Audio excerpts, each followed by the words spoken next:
Hello दोस्तों, welcome to Tilak academy. आज का जो पर्टिकुलर वीडियो है इसमें हम बात करेंगे एसी के बारे में।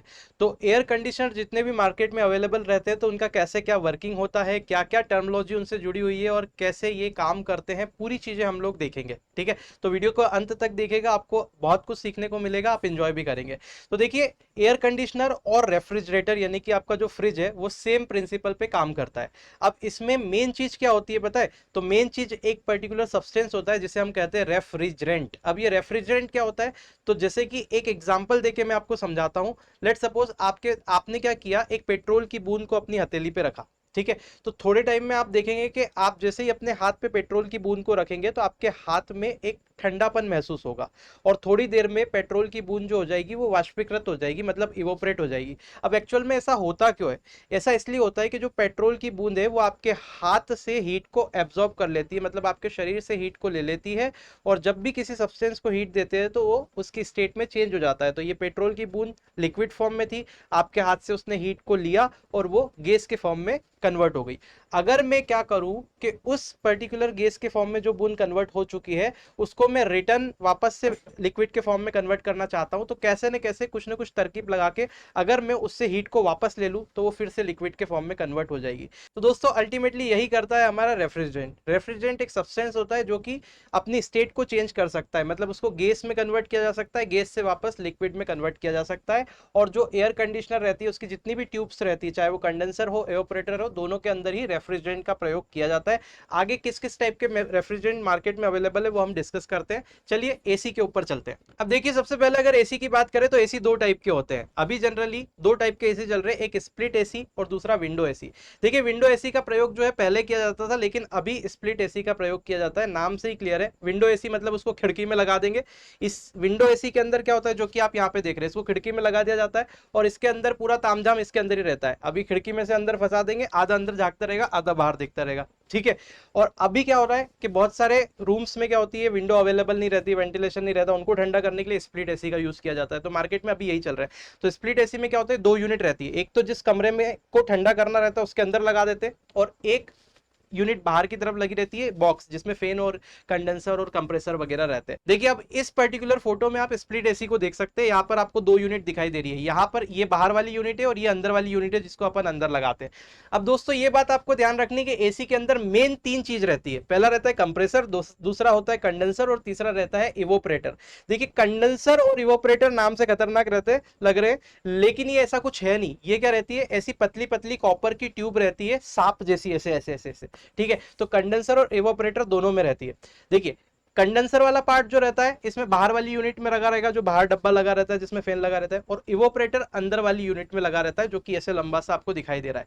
ठीक है, इसमें इवोपरेटर के पीछे एक फैन लगा रहता है, या जिसे हम ब्लोअर बोलते हैं। वो क्या करता है, इवोपरेटर की नलियां ठंडी हो जाती है और फैन उस पर क्या करता है, हवा देता है, और वो हवा जो है ठंडी होकर रूम में जाती है और रूम को इस तरह से ठंडा करती है। अब इसकी वर्किंग अपन पूरी समझते हैं कि कैसे ये वर्क एग्जैक्टली करता है। अब देखिए दोस्तों, मैं आपको रेफ्रिजरेंट के बारे में बता रहा था। तो रेफ्रिजरेंट जो होता है वो नॉर्मली अगर देखें तो एसी और फ्रिज में पहले फ्रियोन का यूज किया जाता था, और फ्लुएंटली फ्रियोन का ही यूज किया जाता है। फ्रियोन जो होता है क्लोरोफ्लोरोकार्बन से बना होता है, जो कि ओजोन के डिप्लेशन के लिए भी रिस्पॉन्सिबल है। तो देखिए, मेनली अगर देखें तो रेफ्रिजरेंट जो होते हैं मार्केट में अवेलेबल, वो आप लिस्ट देख सकते हैं। तो ये जो रेफ्रिजरेंट है वो इस नाम से मार्केट में आते हैं, R12, R22, R410, है ना। तो ये आप देख सकते हैं। इसमें जो ऊपर वाले दो रेफ्रिजरेंट है ये क्लोरोफ्लोरोकार्बन से बने हुए हैं, तो आप देख सकते हैं कि ओजोन लेयर डिप्लेशन भी ये करते हैं। इसकी वैल्यू दे रखी है। तो यहाँ पे जो नीचे वाले दो रेफ्रिजरेंट आप देख रहे हैं, ये एनवायरमेंट को कोई हार्म नहीं पहुंचाते, मेनली ओजोन लेयर को। हाँ, थोड़ा ग्लोबल वार्मिंग के लिए जरूर ये रिस्पॉन्सिबल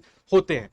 अब देखिए जरा दोस्तों, इसकी वर्किंग को ध्यान से समझिए। पहले नंबर पे आप देख रहे हैं कंप्रेसर लगा हुआ है। दूसरा नंबर जो नंबरिंग फोटोग्राफ में की हुई है, यहां पर लगा हुआ है कंडेंसर। मैंने आपको बताया था कंडेंसर ऐसी सांप जैसी ट्यूब्स होती है, तो वो ट्यूब आपको दिख रही है येलो कलर में। ठीक है, दूसरे नंबर पे कंडेंसर और फैन लगा हुआ है। तीसरे नंबर पे लगा हुआ है ड्रायर।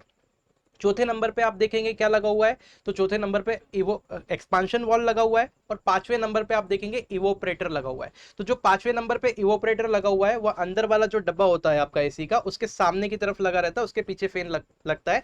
और वो जो इवोपरेटर आपको ब्लू कलर से लाइंस दिखाई दे रही है, ये क्या हो जाती है, पूरी ठंडी हो जाती है। इसके अंदर बहुत ठंडा लिक्विड फ्लो होता है। क्लियर हो गई बात? तो इससे हवा जाती है, टकराती है और आपके कमरे को ठंडा करती है। अब जरा इसकी प्रोसेस समझते हैं।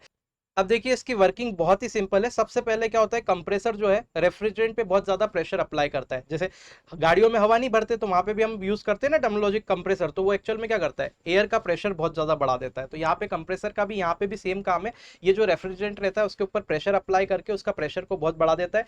प्रेशर बढ़ने के साथ साथ उसका टेम्परेचर भी बढ़ता है। तो प्रेशर और टेम्परेचर बढ़ने के कारण आप देखेंगे कि आपका जो रेफ्रिजरेंट है वो बहुत गर्म हो जाता है। अब ये क्या होता है, ये जो गर्म रेफ्रिजरेंट है वो किसके फॉर्म में होता है, तो ये ऑब्वियसली वेपर के फॉर्म में ही होगा, गर्म है तो ये यहाँ से जाता है आपके कंडेंसर वाले में। अब कंडेंसर में ऐसी ऐसी ऐसी ट्यूब लगी हुई है आप देख रहे हैं, और उसके पीछे फैन लगा हुआ है। तो फैन घूमता है कंडेंसर ट्यूब्स के सामने, और ये क्या कर देता है, वो जो रेफ्रिजरेंट वहां से आ रहा है उसको ठंडा करने का काम करता है। इसके बाद में ये जाता है ड्रायर के अंदर। ड्रायर क्या करता है, थोड़ा बहुत जो भी वाटर जो भी वेपर वगैरह रहती है उसको वो रिमूव कर देता है। अब अल्टीमेटली जो आपका जो रेफ्रिजरेंट है वो ड्रायर से होते हुए जाता है लास्ट में एक्सपांशन वॉल्व पे। अब एक्सपांशन वॉल्व क्या करता है, ये जो भी आपका रेफ्रिजरेंट है वो जो हाई प्रेशर है उसके प्रेशर को एकदम लो कर देता है। जैसे ही प्रेशर कम होता है साथ ही साथ टेम्परेचर भी कम होता है। टेम्परेचर कम होने के कारण मैंने आपको बताया कि जो रेफ्रिजरेंट है अपनी स्टेट को चेंज कर लेता है, लिक्विड में आ जाता है। अब ये जो लिक्विड है वो जाता है आपकी इवोपरेटर कॉइल के अंदर, जो ये ऐसी ऐसी कॉइल लगी हुई है ब्लू कलर की। तो यहाँ पे लिक्विड स्टेट में इवोपरेटर के अंदर ये जाता है, और इसका टेम्परेचर लगभग -20 डिग्री सेल्सियस तक यहाँ पे रहता है। अब ये कॉइल के अंदर जाता है, और सामने से क्या लगा हुआ है, ब्लोअर लगा हुआ है जो कि कमरे को ठंडा करने के लिए लगाया है। तो वो ब्लोअर क्या करता है, कमरे की हवा को लेकर देता है। तो इससे ऐसे क्या होता है, टेम्परेचर धीरे धीरे वो जो आपका रेफ्रिजरेंट उसके अंदर चल रहा है नलियों के अंदर, उसका टेम्परेचर धीरे धीरे बढ़ता जाता है। तो फिर से वो क्या होता है, गैसियस फॉर्म में कन्वर्ट होना शुरू हो जाता है, और अल्टीमेटली फिर से एक्सपांशन वॉल के थ्रू होके वो कंप्रेसर में जाता है। एक्सपांशन वॉल जो है यहाँ पे ये सुनिश्चित करता है कि जो लिक्विड जा रहा है, रेफ्रिजरेंट जा रहा है, वो कंप्रेसर तक जब पहुंचे तो गैसियस स्टेट में ही पहुंचना चाहिए, क्योंकि अगर कंप्रेसर के अंदर लिक्विड जाएगा तो कंप्रेसर खराब हो जाएगा। और यही साइकिल कंटिन्यूअसली चलता जाता है। तो कमरे से हीट को एब्जॉर्ब करके वातावरण में बाहर ये एसी क्या कर देता है, रिलीज कर देता है। तो सिंपल सी ये वर्किंग एसी की है। आई होप आप समझे होंगे। अब देखिए दोस्तों, मार्केट में बहुत सारे एसी अवेलेबल रहते हैं। कुछ इन्वर्टर एसी रहते हैं और एक नॉर्मल। तो इन्वर्टर क्या भैया, आपको क्या लगता है कि इन्वर्टर लगा हुआ है क्या अंदर? इसका ये मतलब नहीं है। इन्वर्टर एसी का सिंपली मतलब ये होता है कि आपने देखा होगा एसी में क्या लगा होता है, कंप्रेसर लगा होता है। अब ये स्प्लिट एसी में कंप्रेसर बाहर की तरफ लगा होता है। तो ये कंप्रेसर क्या होता है कि कंटिन्यूअसली थोड़े टाइम तक चलता है, फिर जब ज्यादा ठंडा हो जाता है मामला तो कंप्रेसर अपने आप को बंद कर लेता है, मतलब ऑटो स्विच हो जाता है। तो बार बार कंप्रेसर चालू होगा बंद होगा तो उसमें क्या होता है, इलेक्ट्रिसिटी ज्यादा कंज्यूम होती है। बात समझ में आ रही है? इस वजह से क्या होता है, इन्वर्टर एसी जो आते हैं उसके अंदर क्या होता है, कंप्रेसर बार बार ट्रिप नहीं होता, बंद चालू नहीं होता, वो कंटिन्यूअसली चलता रहता है। लेकिन अकॉर्डिंग टू टेम्परेचर वो अपनी स्पीड को क्या कर लेता है, मैनेज कर लेता है। ठीक है, तो ये होता है इन्वर्टर एसी। आई होप आप समझ गए होंगे। अब देखिए एसी के केस में बड़े फ्रिक्वेंटली आपसे जब एसी आप लेने जाते हैं तो बहुत सारी टर्मिनोलॉजी पूछती है, कितने टन का चाहिए भैया? तो टन क्या होता है, देखिए एक्चुअल में टन क्या होता है, टन एक यूनिट है जो कि 12,000 ब्रिटिश थर्मल यूनिट के बराबर होता है। अब जरा टेंशन मत लीजिए, इसको बिल्कुल आसानी से समझाता हूं। तो देखिए 1 टन बर्फ को अगर किसी कमरे में रख दिया जाए तो 1 टन बर्फ को पिघलाने में मुझे 24 घंटे में कितनी हीट रिक्वायर्ड होगी, उसी को आप 1 टन हीट बोलेंगे। ठीक है, क्लियर है? तो सिंपली ये बात होती है कि टन का मतलब ये होता है कि जितना ज्यादा टन का एसी लोगे उतनी ज्यादा एरिया को वो ठंडा कर पाएगा। अब देखिए सिंपली इसका सीधा सीधा रिलेशन किससे है, स्पेस से है, कि कितनी स्पेस को आपको ठंडा करना है। मान लो कि आपका जो एरिया है रूम का वो 100 स्क्वायर फीट का है, तो आप 0.8 टन का एसी लीजिए। अगर आपका एरिया जो है वो 150 स्क्वायर फीट का आ रहा है रूम का, तो आप 1 टन का एसी ले सकते हैं। इसी तरह से 250 स्क्वायर फीट अगर आपका एरिया है तो आप 1.5 टन का एसी लीजिए। और इसी तरह से अगर आप देखेंगे 400 स्क्वायर फीट का आपके पास में एरिया है तो आप 2 टन का एसी ले लीजिए। ठीक है, तो अल्टीमेटली यहाँ पे क्या होता है, जितना ज्यादा टन आप एसी में बढ़ाते जाएंगे उतना ज्यादा उसका पावर कंजप्शन भी बढ़ेगा। तो जो अपनी रिक्वायरमेंट के हिसाब से ही हमको लेना चाहिए, और जैसे जैसे टन ऊपर बढ़ाते जाएंगे वैसे वैसे उसका प्राइस भी बढ़ता जाएगा। अब स्टार रेटिंग भी होती है एसी में, 3 स्टार 2 स्टार 5 स्टार एसी आते हैं।